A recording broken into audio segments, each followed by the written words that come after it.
Hi friends, please subscribe to Amravati Media and press the bell icon for more latest updates.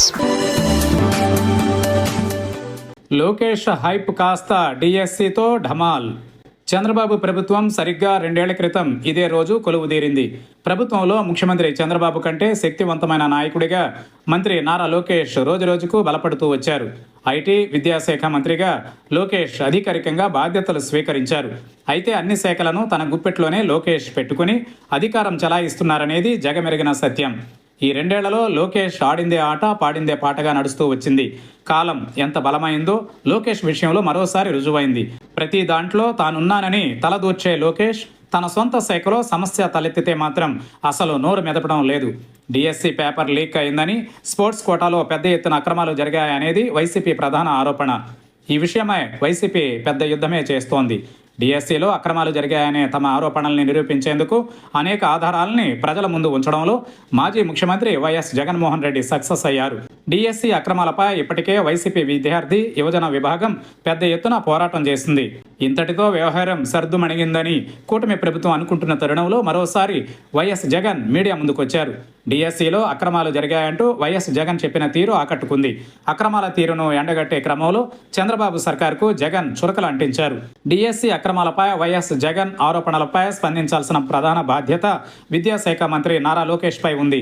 అదేంటో గానీ DSC నియామకాలన్నీ పారదర్శకంగా జరిగాయని revenue శాఖ మంత్రి అనగాని సత్యప్రసాద్ తమ అనుకూల పత్రికలో వ్యాసం రాశారు.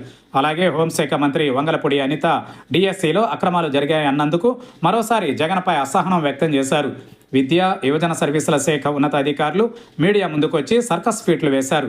అలాగే ఎమ్మెల్యే కూన రవికుమార్, ఎమ్మెల్సీలు కంచర్ల శ్రీకాంత్, భూమిరెడ్డి రామ్గోపాల్ రెడ్డి తదితరులు మీడియా ముందుకొచ్చి జగన్కు కౌంటర్లు ఇచ్చేందుకు ప్రయత్నించారు.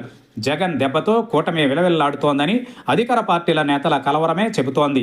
అయితే అసలైన బాధ్యుడు నారా లోకేష్ స్పందించకపోవడం తీవ్ర విమర్శలకు దారితీస్తోంది. విశాఖలో ప్రమాదం జరిగితే నారా లోకేష్ వెళ్లారు. కార్మికులను ఆదుకుంటామని హామీ ఇచ్చారు. విద్యాశాఖ మంత్రికి విశాఖ వెళ్లాల్సిన అవసరం లేదు. అయితే అనధికారికంగా తానే ముఖ్యమంత్రి అనే సంకేతాలు ఇచ్చేందుకే లోకేష్ వెళ్లారని కూటమి వర్గాలు చెబుతున్నాయి. సంబంధం లేని విషయాలలో జోక్యం చేసుకునే లోకేష్ తన శాఖపై తీవ్ర ఆరోపణలు వస్తే మాత్రం తప్పించుకుని తిరగడం మరింతగా చెడ్డ పేరు వచ్చేందుకు కారణమవుతోంది. రెడ్ బుక్ పేరుతో 2 ఏళ్లలో ప్రత్యర్థులపై లోకేష్ వేట కొనసాగించారు.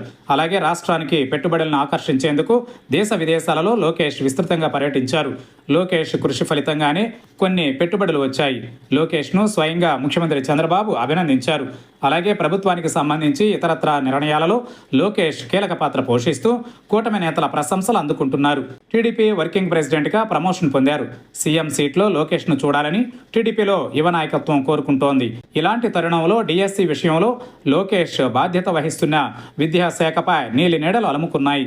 2 ఏళ్లలో లోకేష్ సంపాదించుకున్న పాజిటివిటీ అంతా ఒక్క డిఎస్సి అక్రమాల ఆరోపణల్లో కొట్టుకుపోవడం గమనార్హం. ఈ మచ్చ లోకేష్ రాజకీయ జీవితం అంతా వెంటాడక తప్పదు. ఎందుకంటే జగన్ ఆరోపణలకు సరైన సమాధానాలు కరువయ్యాయి. మీరు కూడా గతంలో ఇలాగే భర్తీ చేశారు కదా అనే ప్రశ్న ఎప్పటికీ సమాధానం కాదనే సంగతి మర్చిపోవద్దు. జగన్ తాజా ఆరోపణలతో డిఎస్సిలో అక్రమాలు జరిగాయని 2 తెలుగు రాష్ట్రాల్లోని ప్రజానీకం నమ్మే పరిస్థితి. ఈ పరిణామాలు రానున్న రోజులలో తీవ్రంగా ఉంటాయని కూటమి నేతలు గుర్తుంచుకోవాలి. ముఖ్యంగా రెడ్ బుక్ పేరుతో వైసీపీ నేతలపై కేసులు, జైళ్లకు పంపడం లాంటి వాటికి కారణమైన లోకేష్ డిఎస్సి అక్రమాలకు సంబంధించి భవిష్యత్ పరిణామాలపై లోతుగా ఆలోచించాల్సిన సమయం ఆసనమైంది. అందుకే కాలం బలమైందని చెప్పడం.